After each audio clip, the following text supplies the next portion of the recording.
اللهم صل على سيدنا محمد يا رب صل وسلم دائما ابدا على حبيبك. تھا دنیا کی ڈیفینیشن کیا ہے. عزت، دولت، حکومت، صحت بھی اسی دنیا میں داخل ہے. ہر آدمی کی خواہش ہوتی ہے کہ میری صحت اچھی ہو. تو یہ بری خواہش نہیں ہے، بلکہ صحت اچھی نہ رکھنا یہ بری خواہش ہے. لیکن ان سب چیزوں میں چاہے صحت ہو، دولت ہو، عزت ہو، سکون ہو، ان سب چیزوں میں ایک حد شریعت نے قائم کی ہے. اگر آپ حد سے بڑھیں گے تو اس کو پھر چاہت نہیں بلکہ اس کو ہوس کہا جاتا ہے. عزت کی چاہت اچھی ہے، عزت کی ہوس اچھی چیز بولو نا بھائی نہیں ہے. ہوس میں اور چاہت میں کیا فرق ہے؟ دولت کی چاہت اچھی چیز ہے، دولت کی ہوس اچھی چیز نہیں ہے. کھانے کی چاہت اچھی چیز ہے، کھانے کی ہوس اچھی چیز. دیکھو بعض لوگ کھانے کی چاہت تو ہر انسان میں ہے نا. جو بھی انسان ہے اس کے دل میں کھانے کی چاہت ہوگی کہ بھوک لگی تو دل چاہے گا روٹی کھائے. لیکن کچھ لوگ کھانے کی ہوس ہوتی ہے، ان کو ہر وقت بس لوگوں کی پلیٹوں میں ہی جھانک رہے ہوتے ہیں کہ تو نے کتنی بوٹیاں ڈالی ہیں، ساری تو ادھر کو تو لے گیا. یہ چاہت نہیں ہے، یہ کیا ہے؟ لالچ.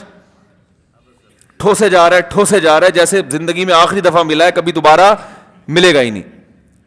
اتنا پلیٹ میں بھر لیا ہے کہ پتہ ہے کہ نہیں کھا سکتا، لیکن اس ہوس میں کہ کہیں ختم نہ ہو جائے.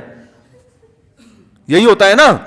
او بھائی شادیوں میں جو لوگ اتنے پلیٹیں بھرتے ہیں تو ان کو پتا ہوتا ہے کہ اتنا ہمارے اسپیس اتنی ہے نہیں ہمارے اندر، لیکن اس لیے بھر رہے ہوتے ہیں کہ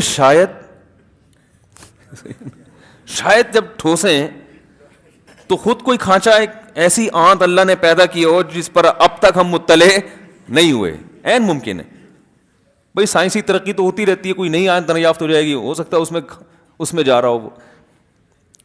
اور یہ بھی ڈر ہوتا ہے کہ اگر ختم ہو گیا پھر کیا کریں گے. تو یہ ہوس ہے بھائی، تھوڑا سا نکال لو یار، تھوڑا سا کھا لو دوبارہ انشاءاللہ دوبارہ بھی مل جائے گا. نہیں ملا تو عزت تو رہے گی نا. پہلے تو عزت ہے نا، یہ کھانا پینا تو بعد میں. دولت کے بارے میں بھی یہی حال ہے کہ دولت کی چاہت تو ہر انسان میں. صحابہ بھی تاجر تھے، کماتے تھے، ضرورت ہوتی ہے بھائی انسان کو. ایک ہے ہوس، دماغ پہ مسلط کر لیا ہے بس، پیسہ پیسہ. اتنا ٹائم لگاتا ہے پیسہ کمانے میں کہ نہ صحت کا خیال نہ بیوی بچوں کے لیے وقت مل رہا ہے. میں اکثر ایک واقعہ بتاتا ہوں. ہمارے بھائی کے دوست تھے اسٹاک ایکسچینج میں، وہ کہتے تھے کہ یار میں بچوں کو دیکھتا ہوں کہ وہ بڑے ہو رہے ہیں انچ کے حساب سے. کیا مطلب؟ صبح جب آفس سے نکلتا ہوں تو بچے جب اسکول جاتے ہیں تو میں سویا ہوا ہوتا ہوں، اور جب اسکول سے آتے ہیں تو میں گھر پہ نہیں ہوتا، آفس میں ہوتا ہوں. جب گھر آتا ہوں اتنی لیٹ آتا ہوں کہ بچے سو چکے ہوتے ہیں. تو بچوں کی زیارت ہی نصیب نہیں ہوتی. تو بس روزانہ بچوں کو جا کے دیکھتا ہوں، اب اتنے تھے اب اتنے بڑے ہو گئے. اور اتوار والے دن بچے وہ نانی کے یہاں اپنی، وہ جو بچے تو جاتے ہیں نا اکثر نانی کے یہاں. یہ نانی بھی اللہ کی بڑی نعمت ہے، یاد رکھو. بچوں کے لیے نانی کا ہونا روٹی جتنا ضروری ہے. اس لیے نانا دادا جلدی بنا کرو، حقیقت ہے. جلدی دادا بن جاؤ، جلدی سے نانا بن جاؤ. اور نانی بھی عورتیں جلدی بن جائیں، دادی بھی جلدی بن جائیں تو وہ اپنی اولاد کی خوشیاں اور بہاریں دیکھنے کو ملتی ہیں ان کو. یہ تو خیر ٹاپک چلتا، ہر بیان میں تھوڑا سا تڑکا ہم اس پہ لگاتے ہیں، یہ ضروری ہے، پروپیگنڈا بہت ہوا ہے نا. تو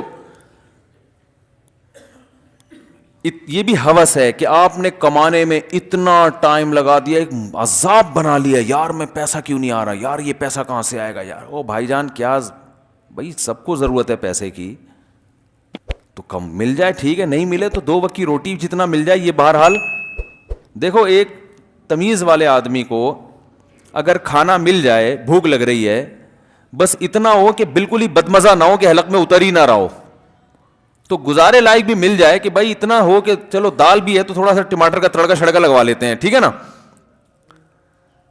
تو یہ کافی ہے. پھر آگے آپ اس میں کڑھائی بھی بنا کے کھا سکتے ہو, نہاری میں نلی بھی ڈال سکتے ہو, مغز بھی ڈال سکتے ہو, پھر تو کوئی انتہا نہیں ہے نا اس کی. تو بھائی جتنا اچھا ہو اچھا ہے, لیکن اس اچھے کے چکر میں جو آپ کو دال مل رہی ہے اس پہ ٹینشن تھوڑی ہوگی. بھوک کے وقت آپ دال بھی کھاؤ گے, تھوڑا سا بنی بھی اچھی ہو, تو آدمی کہتا ہے یار اللہ کا بڑا فضل ہے, کھا کے اس میں بھی سیر ہوتا ہے کہ نہیں ہوتا, مزہ آتا ہے. تو اگر دال کھا کے طبیعت سیر ہو گئی بھائی ماشاءاللہ پیٹ بھر گیا, تو اس کا مطلب کھانے کی ہوس نہیں ہے. اور اگر ہر وقت یہی فکر یار یہ کیا کھا رہا ہوں میں, جیسے آج کل بچوں کو ماں باپ نے بگاڑ دیا ہے. ہمیں تو یاد ہے ہم جب کھانا کھاتے تھے تو سمجھ میں آئے نہ آئے گن پوائنٹ پہ ہمیں کھلایا جاتا تھا. ہماری والدہ کا چمٹا مجھے یاد آتا ہے, اللہ مغفرت فرمائے, ان کے درجات بلند فرمائے. کھانا پک رہا ہے نا, آلو کی بھجیا صحیح ہے نا, وہ انڈین کھانے بناتی تھی. آج کھنڈیاں پکی ہیں, وہ کھنڈیوں کا تو لفظ اب کہیں سننے کو ہی نہیں ملتا, آج بڑیاں پکی ہیں, بڑیاں. ہماری والدہ وہ انڈیا کے پرانے کھانے تھے, بڑیاں, کھنڈیاں. وہ کڑی چاول تو ہٹو بچوں ہے, کڑی چاول تو ابھی بھی چھوڑتے نہیں ہم. کڑی چاول تو لوگوں کو پتہ ہی نہیں کڑی چاول کا. جی ہاں, ساگ. تو وہ کھنڈیاں, بچوں کو یہ کھنڈیاں ونڈیاں سمجھ میں نہیں آتی ہے, تو ٹیسٹ ڈیولپ کرنا پڑتا ہے نا کچھ وقت کے بعد. تو وہ بھجیا پکا لی, تو آج کڑیاں پکا لی. تو ہمارا وہ کڑیاں جو ہے نا, وہ کیا تھا, کڑیاں کہہ رہا ہوں, کھنڈیاں اور بڑیاں. وہ منگوچیاں بھی ہوتی تھیں, بیسن کی منگوچیاں. وہ دیکھ کے ہمارے چہرے پہ سلوٹیں آنا شروع ہو جاتی تھی. ہمیں چاہیے تھا بھائی ہر دفعہ گوشت کا سالن ہو, یا کوئی بریانی ہو, یا کوئی پلاؤ ٹائپ کی چیز ہو. تو والدہ نے کبھی بھی ہماری چہرے کی سلوٹوں سے متاثر ہونے کی کوشش نہیں کی. ارے نہیں یہ کھا لے, چل یہ بنا دوں, چل انڈا بنا دوں, صحیح ہے نا. چمٹا دکھاتی تھی, کھا اسے. وہ جو چمٹے سے روٹی پکڑی ہوتی تھی نا, ایسے دکھاتی تھی, کھاؤ. بعض دفعہ کھاتے تھے, بعض دفعہ منہ بنا کے نا تھوڑا بہت گھمایا اور نکل لیے پتلی گلی سے, بھائی نہیں کھایا جا رہا تو نہیں کھاؤ, تو جاؤ بھوکے رہو, صبح ناشتہ مل جائے گا. جتنی خوراک صحت کے لیے ضروری ہے نا وہ مل جاتی ہے. کوئی ضروری نہیں کہ مائیں بچوں کو ٹھونس کے ہی بڑا ہی نہیں ہوگا, بڑا خود بخود ہوگا, صحیح ہے نا, ذہن میں رکھو. آج تک میں نے کوئی آدمی ایسا نہیں دیکھا جو بڑا ہی نہ ہوا ہو کہ جی یہ 5 سال کے بعد رک گیا تھا, اب یہ اتنے کا اتنا ہی ہے. کوئی بیماری کی وجہ سے قد رک جائے تو ایک الگ بات ہے, کم کھانے کی وجہ سے کبھی بھی قد نہیں رکتا. یہ میڈیکلی ثابت ہے. میرے تو بڑے بڑے ڈاکٹروں سے تعلقات ہیں. پھر پرسوں ماشاءاللہ ایک بہت بڑے ڈاکٹر آئے تھے, ان سے ہم نے پورا انٹرویو لیا اور بہت ساری معلومات ملی. تو میڈیکل سائنس یہ کہتی ہے کہ بچے کی جو قد ہے نا, اور جو گروتھ جتنی ہونی ہے وہ آٹومیٹیکلی ہوگی, اس کو روکنا بہت مشکل ہے. اگر آپ ماں باپ چاہیں کہ ہمارا بچہ 5 فٹ سے اوپر نہ جائے, مثلا کسی کے بچے بڑے لمبے ہو رہے ہیں, خود بھی لمبے ہیں وہ ماں باپ, وہ چاہ رہے ہیں یار یہ تو 6 فٹ کے عجیب سے لگ رہے ہیں, تو یہ 5.5 پہ آ کے رک جائیں. روکنا مشکل ہے. جتنا بھی بھوکا رکھو گے نہیں وہ 5.5 تک پہنچے گا. سمجھ رہے کہ نہیں سمجھ رہے؟ یہ تو قدرت کی طرف سے نا ایسے سافٹ ویئر انسٹال ہو چکے ہوتے ہیں, یہ پروگرامنگ پہلے سے ہو چکی ہوتی ہے. اس کمبخت نے کتنا بڑا ہونا ہے, کتنا چوڑا ہونا ہے, اس کی ہڈی کتنی چوڑی, یہ سب چیزیں گاڈ گفٹیڈ ہیں. اب آپ اگر چاہو کہ بلی کو کھلا کے شیر جتنا بڑا کر دو تو ہو جائے گی, پھٹ کے اٹھا کے مر جائے گی, وہ ہلاک ہو جائے گی. اور اگر آپ یہ چاہو کہ میں اس کو اتنا کم کھلاؤں کہ یہ چوہے جتنی ہو جائے تو ہو جائے گی. بھائی جتنا قد اس نے نکالنا ہے, اور قد اکثر ماں باپ پہ جاتا ہے نا, والدین پہ, یا جو آپ کے جو باپ دادا کا. چائنا والے جتنا بھی کھا لیں, کیا خیال ہے, وہ اتنے سے ہی رہیں گے, پدے سے. وہ اگر ان کی کوئی وہ جینس میں تبدیلی کی تو وہ شاید 8-10 نسلوں کے بعد جا کے کوئی انجیکشن لگا کے کوئی فارم مرغی کی طرح کی کوئی نسل نکالی جائے تو پھر ایک الگ چیز ہے. لیکن یہ چینج کرنا آسان نہیں ہے. میری چھوٹی بچی کو ٹونسلز ہے نا, تو میں بڑا پریشان تھا میں کہ اس کو آپریشن کراؤں, کیا کراؤں. اللہ جزائے خیر دے کہ یہاں ڈاکٹر صاحب ہیں بڑے سمجھدار. میں نے ان سے کہا یہ اس کے ٹونسلز نہیں ختم ہو رہے. تو انہوں نے کہا اس سے آپ کو تکلیف کیا ہے. میں نے کہا تکلیف یہ ہے کہ ٹونسلز ہیں, بچے کی گروتھ نہیں ہوگی اس سے. انہوں نے کہا ایسا کچھ نہیں ہے. اگر ٹونسلز کے سے کوئی نقصان نہیں ہو رہا, بار بار بخار ہو رہا ہو نا, پھر تو نقصان ہے. اگر بخار نہیں ہو رہا تو انہوں نے کہا قدرتی چیزوں کو چھیڑ چھاڑ کی کوشش. ایسے سمجھدار ڈاکٹر بھی مارکیٹ میں تھوڑے سے شارٹ چل رہے ہیں. بعض ڈاکٹر, سب نہیں, بعض ڈاکٹر تو قصائی ہوتے ہیں, وہ پہلے سے آرے چاپڑ واپڑ لے کے بیٹھے ہوئے ہوتے ہیں, لاؤ وہی اس کو کیا کاٹنا ہے بتاؤ خالی, ٹھیک ہے نا. حقیقت سب نہیں, بعض وہ چاپڑ اور پھوڑے پہلے سے لے کے بیٹھے, بتا کاٹنا کیا ہے بس. اور ہمارے فرمایا کرتے تھے ان کی نظر میں کامیاب آپریشن یہ ہوتا ہے کہ جو چیز کاٹنی تھی وہ کٹ گئی ہے, بس یہ کامیاب آپریشن ہے. اب وہ پہلے زندہ وہ زخم پک جائے یا اس کی وجہ سے اس کے سائڈ افیکٹ زیادہ ہوں اور کوئی بڑی بیماری ہو جائے یا وہ جو بیماری کے لیے آپریشن کیا تھا وہ ٹھیک ہو نہ ہو, کہتے ہیں کامیاب آپریشن ہے, یعنی جو چیز کاٹنی تھی وہ کٹ گئی ہے, یہ کامیاب آپریشن. ٹھیک. تو خیر وہ میں نے کہا وہ بچی کے ٹونسلز ہیں وہ, تو انہوں نے کہا بھائی, میں نے کہا وہ پتہ نہیں قد اس کا نکلے نہ نکلے. انہوں نے کہا ایسا کچھ نہیں ہے, بچہ ہو بچی ہو, جتنا قد قدرت نے تقدیر میں لکھا ہے نا, یعنی اس کے ڈی این اے میں, وہ نکال کے بچہ رہتا ہے. تو یہ بچوں کی ٹینشن زیادہ نہ لیا کریں, کیا کھا کیوں نہیں رہا, مائیں خود دبلی ہو جاتی ہیں بچوں کی ٹینشن میں کہ کھا نہیں رہا, یہ کھا لے, نہیں یہ نہیں کھا گا. اب صبح ناشتے میں بچوں کے ساتھ کیا, ہمارے گھر بھی بچے ہیں نا, صبح ناشتے میں بچوں کے ساتھ کیا ہوتا ہے آج کل جو ہو رہا ہے, ہماری اماں پراٹھا بنا کے دیتی تھی ہمیں, کھاؤ یہ کھاؤ, ٹھیک ہے نا. تو اس کی وجہ ہے کہ آج ہم پٹھان ہوٹل کے 2 پراٹھے ہضم کر لیتے ہیں آرام سے. مجھے لوگ کہتے ہیں یار یہ کہ لوہا لاٹ ہے کہ کیا میدا رکھا ہوا ہے آپ نے.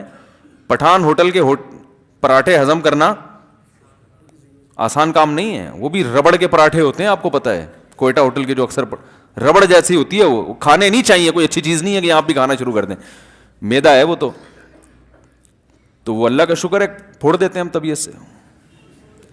تو اس لیے کہ ماؤں نے پراٹھے کھلائے ہوئے ہیں, اب بچے وہ پتہ نہیں بریڈ کو ڈبو کے کھا رہے ہیں, ایک بسکٹ لے لیا اور گھی کی اسمیل آتی ہے ان کو, دیسی گھی سے نا, مما اس میں اسمیل آ رہی ہے, یہی ہوتا ہے نا. دیسی گھی میں کیا آ رہی ہے مما, اسمیل آ رہی ہے. وہ جو فضول قسم کا تیل جس میں صرف ڈبے پہ وٹامن لکھے ہوئے ہوتے ہیں, لوگ سمجھتے ہیں جتنا وٹامن اے اور B+ اور یہ پتہ نہیں کیا خزانے ہیں اس میں. اور بھائی لکھنے پر گورنمنٹ کی طرف سے کوئی پابندی تھوڑی ہے, کچھ بھی لکھ دو ہے بھائی, ڈبے پہ لکھ دو یار. آپ وٹامن B+ کو 6 سے ضرب دے کے لکھ دو, کوئی چھاپا نہیں پڑے گا فیکٹری پر, کوئی وزارت خوراک کی طرف سے کوئی چھاپا پڑے کہ یار یہ ڈبے پہ تم نے وٹامن B+ اور کیا کیا لکھا ہوا ہے بھی کہ نہیں ہے. کبھی چھاپا پڑا؟ پہلی دفعہ میں ہوتا ہے کہ تھوڑا بہت خوراک کے جو محکمہ ہے وہ اس کو رپورٹ پیش کرنی ہوتی ہے, وہ بھی پتہ نہیں آج کل تو پیسے کھلا کے رپورٹیں بن رہی ہیں. قتل کے کیس میں رپورٹیں پیسے کھلا کے بن جاتی ہیں. تو ڈبے میں وٹامن ہے یا نہیں ہے اس کے لیے کوئی ریسرچ کرے گا؟ کیا خیال ہے بھائی؟ وہ ابھے نندن کو جب ہم نے چائے پلا کے واپس کیا نا, تو انڈیا کو بہت غصہ آیا تھا. تو اس پہ انہوں نے دھمکی دی تھی بعض ٹی وی چینل نے کہ ہم ان کے ٹماٹر بند کر دیں گے, انڈیا سے ٹماٹر بہت آتا ہے. تو ہمارے یہاں بعض لوگوں نے کہا ہمارے ہاں تو ٹومیٹو کیچپ میں ٹماٹر نہیں ڈلتا جو ہے ٹماٹر کی چٹنی.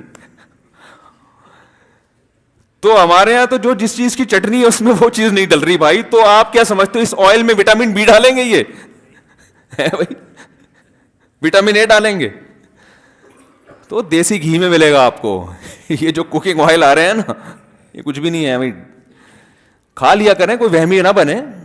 اللہ نے اگر پیسے دیے تو گھی کھایا کریں, بچوں کو گھی کا عادی بنائیں. نہیں دیے تو پھر جو دنیا کھا رہی ہے وہ کھاتے رہیں, وہمی نہ بنے. مر جائیں گے نا زیادہ زیادہ, کیونکہ اب پیسے ہیں نہیں اور گھی خرید کے ٹینشن سے مر جائے گا وہ, تو وہ ٹینشن زیادہ نقصان دہ چیز ہے. تو میں لوگوں سے کہتا ہوں بھائی دیسی انڈے کھایا کرو, پیسے ہیں. نہیں ہے تو یہ فارمی کھاؤ جو پوری دنیا کھا رہی ہے, دیسی مرغیاں کھایا کریں. نہیں ہے تو وہمی نہ بنے.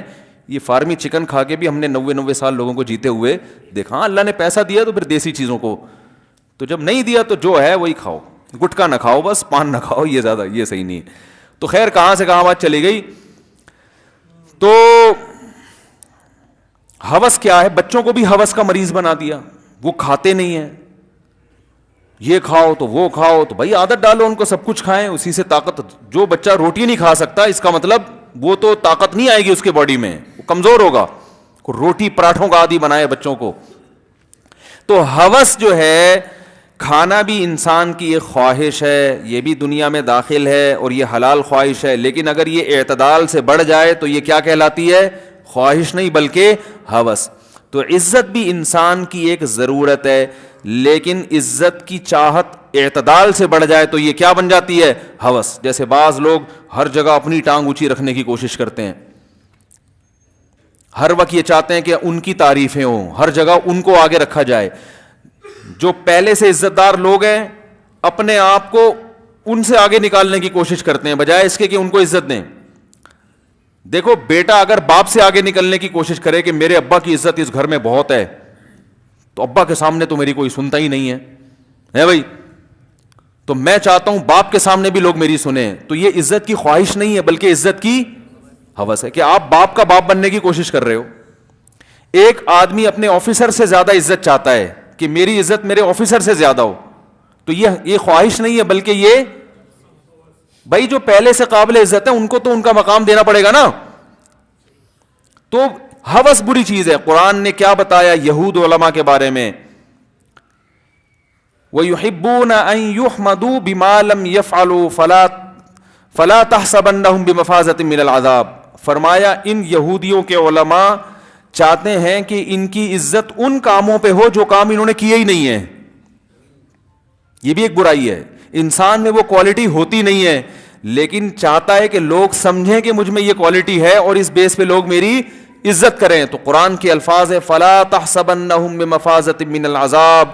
ایسے لوگ عذاب سے بچ جائیں گے اس کا تصور بھی مت کرو. آپ میں کوئی کوالٹی ہے نہیں لیکن آپ چاہتے ہو کہ لوگ یہ سمجھیں کہ مجھ میں یہ خاصیت ہے، میں اتنا اچھا ہوں اور یہ پھر میری عزت کریں. تو عزت کروانا یا عزت کی خواہش رکھنا اچھی بات ہے، لیکن جب یہ سوچ ہوگی تو یہ لمٹ سے تجاوز ہے، یا آپ نے اپنی لمٹ حدود کو کیا کر دیا ہے؟ کراس. تو یہ ہوس کہلائے گی، یہ عزت کا بھوکا کہلائے گا. میں سمجھا پا رہا ہوں بھائی اپنی بات؟ پہلے میں کیا بات سمجھ میں آ رہی ہے؟ اب میں الٹا کرتا ہوں نا کہ میں اگر نہیں آ رہی تو گویا میرا قصور ہے، میں نہیں سمجھا پا رہا. تو یہ تمام چیزیں حد میں ہوں تو اللہ کی طرف سے نعمتیں. تو اس کے بارے میں نبی نے فرمائی یہ دنیا ہے، اس کو کیا کہتے ہیں؟ دنیا. تو آپ صلی اللہ علیہ وسلم نے فرمایا کہ اگر دنیا چاہتے ہو نا یہ ساری چیزیں مل جائیں تو آخرت کو سامنے رکھ کے زندگی گزارو. یعنی اصل فکر کیا بنا لو؟ آخرت. اور یہ ساری چیزیں پھر آخرت کے تابع ہو جائیں گی. تو آپ صلی اللہ علیہ وسلم نے فرمایا من کانت الآخرۃ ہمہ، جس نے اپنی اصل فکر آخرت کو بنا لیا، آخرت کہ پہلے جنت باقی سب چیزیں بعد میں، پہلے اللہ باقی سب چیزیں بعد میں، تو یہ ساری چیزیں خود بخود ایک لمٹ میں آ جائیں گی نا. او بھائی جب آپ کے ذہن میں اللہ کی رضا ہوگی نہیں تو پھر جھوٹ بول کے بھی اپنی عزت کرواؤ گے، ٹھوسو گے بھی طبیعت سے. روزہ تو گیا، روزہ کون رکھے گا؟ پھر تو کھائے گا نا زیادہ. کہ جب مقصد ہی دنیا ہے تو بھائی جتنے مزے اڑا لو اچھا ہے، پھر تو کھاتا ہی رہے گا، کھاتا ہی. جیسے لوگ کھائے جا رہے ہیں کہ یار دنیا میں جب رہنا ہی لائف کو انجوائے کرنے کے لیے تو کم کیوں کھائیں؟ ارے جب دنیا کا مقصد ہی مزے اڑانے ہیں تو کم کھانے میں زیادہ مزہ ہے، زیادہ کھانے میں زیادہ مزہ ہے. پھر تو بھرو بوٹیوں اور آدھی یہاں سے کھاؤ ران کی بوٹی، پھر اب چیسٹ کا مزہ لو، اب تھوڑی سی سینے کی. یہی کر رہے ہوتے ہیں نا. جو بیچارہ شریف آدمی ہو تو پہلے ران کی بوٹی کو شادی میں پورا صاف کرے گا، پہلے یہ تو ختم ہو جائے. دوسرا کہے گا ایک چک یہاں سے لے لی تو اب تھوڑا سا مزہ وہاں سے بھی. وہ تکے بھی ٹرائی کر کے دیکھو، ملائی بوٹی تو رہ ہی گئی. تو وہ ہوس ہے نا، اس کو تو خواہش ہے کہ سارے مزے دنیا میں اڑا لوں. تو وہ کھانے میں اعتدال بولو بھائی نہیں. یہ بڑی اہم حدیث ہے، جلدی سے بس 2-4 منٹ میں اس کو کمپلیٹ کرتا ہوں، اللہ کرے ہو جائے. دوسرا عزت کی جب بھوکا ہوتا ہے، اسی طرح دولت کا جو بھوکا ہے. تو آپ صلی اللہ علیہ وسلم نے فرمایا جس نے آخرت کو اصل بنا لیا نا تو یہ چیزیں خود بخود کیا ہو جاتی ہیں؟ لمٹ. اور اس کی خوشخبری کیا دی نبی نے؟ فرمایا اس کو 3 انعام دنیا میں ملیں گے. جعل اللہ غناہ فی قلبی. کیا خوبصورت انعام ہے اور الفاظ ہیں. اللہ اس کے دل میں غنا پیدا کر دے گا، لاپرواہی، بے پرواہی، لوگوں کا محتاج. وہ لوگوں سے یہ امیدیں نہیں لگائے گا کہ میری عزت کرو، مجھے پیسے دو، مجھے کھانا دو، ٹھیک ہے نا، مجھے میرے ساتھ تعاون کرو، میرے ساتھ یہ. کیونکہ وہ جب آخرت اصل ہے تو یہ چیزیں خود بخود لمٹ ہو گئی نا. تو لمٹ میں چیزیں تو اللہ کی طرف سے ملی جاتی ہیں. تو پہلی عزت اس کو ملے گی غنا، محتاج نہیں. غنا سے انسان کی عزت میں اور اضافہ ہوتا ہے. آپ جب مانگتے رہتے ہو نا یار 5 روپے مل جائیں گے یار, یہ تو عزت ختم ہوتی ہے نا. حتیٰ کہ جب واقعی ضرورت بھی ہوگی نا تو لوگ نہیں دیں گے آپ کو پیسے.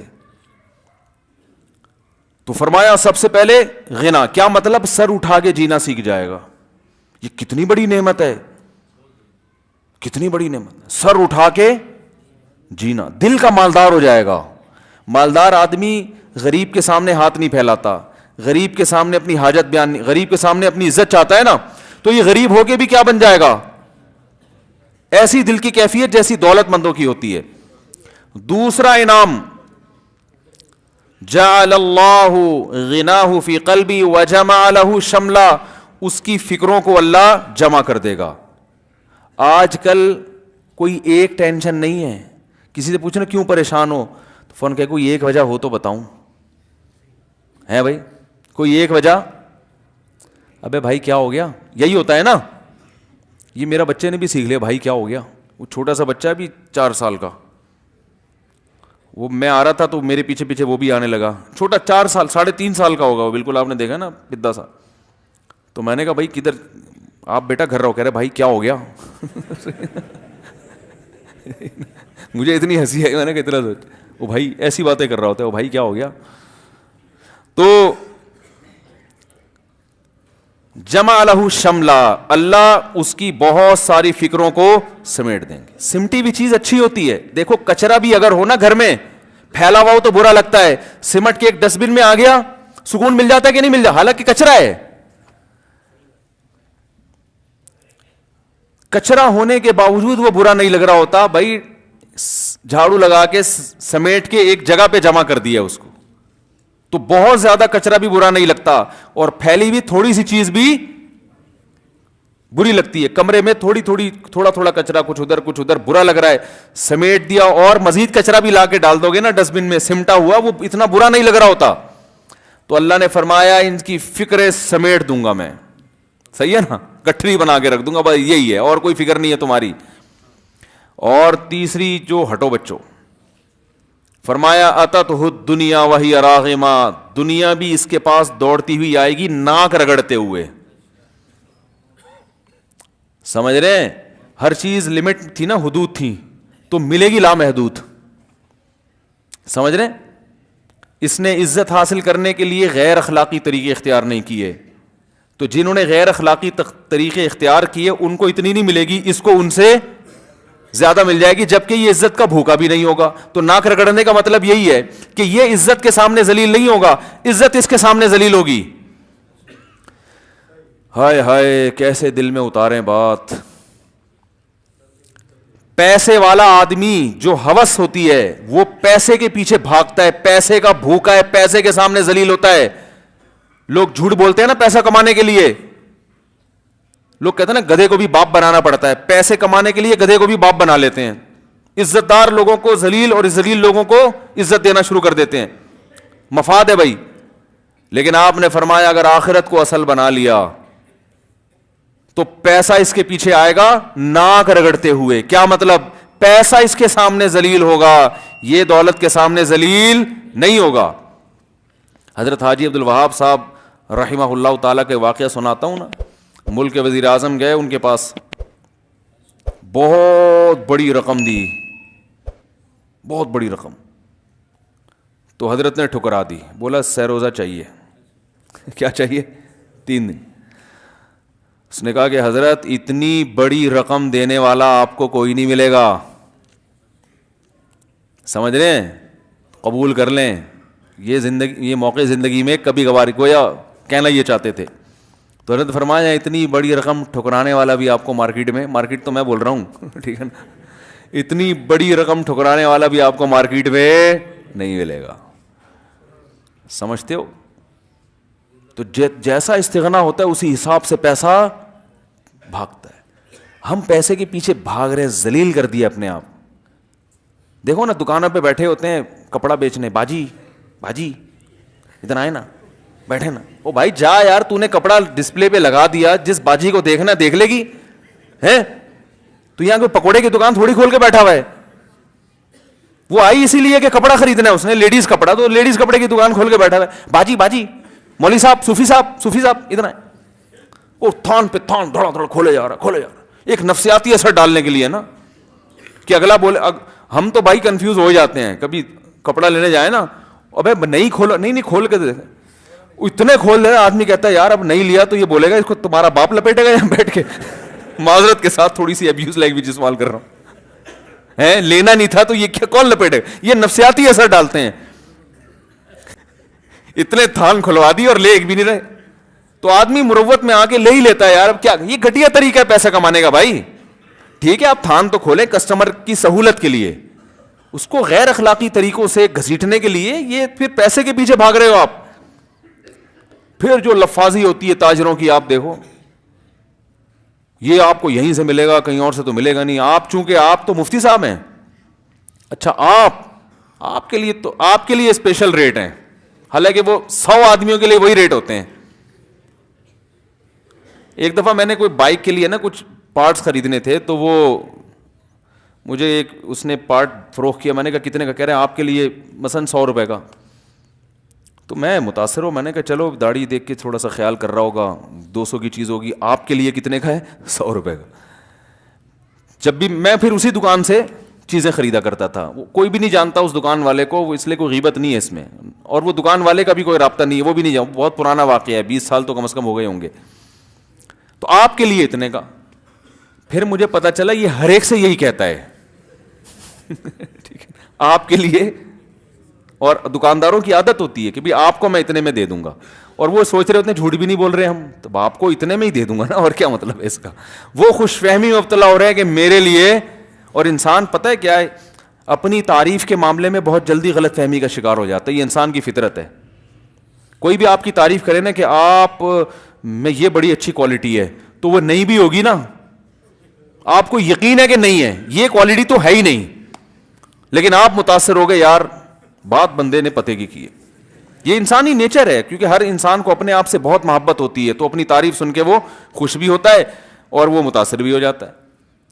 تو اس لیے زیادہ اپنی تعریف سن کے نا کبھی بھی دھوکے میں آنے کی کوشش نہ کیا کریں. تو جب وہ کہتا ہے نا آپ کے لیے یہ, تو آپ سمجھتے ہیں کہ میرے اندر کوئی سرخاب کے پر ہیں, عام پبلک سے میں ذرا ہٹ کے ہوں, تو میرے لیے یہ اسپیشل کیا کر رہا ہے, رعایت کر رہا ہے.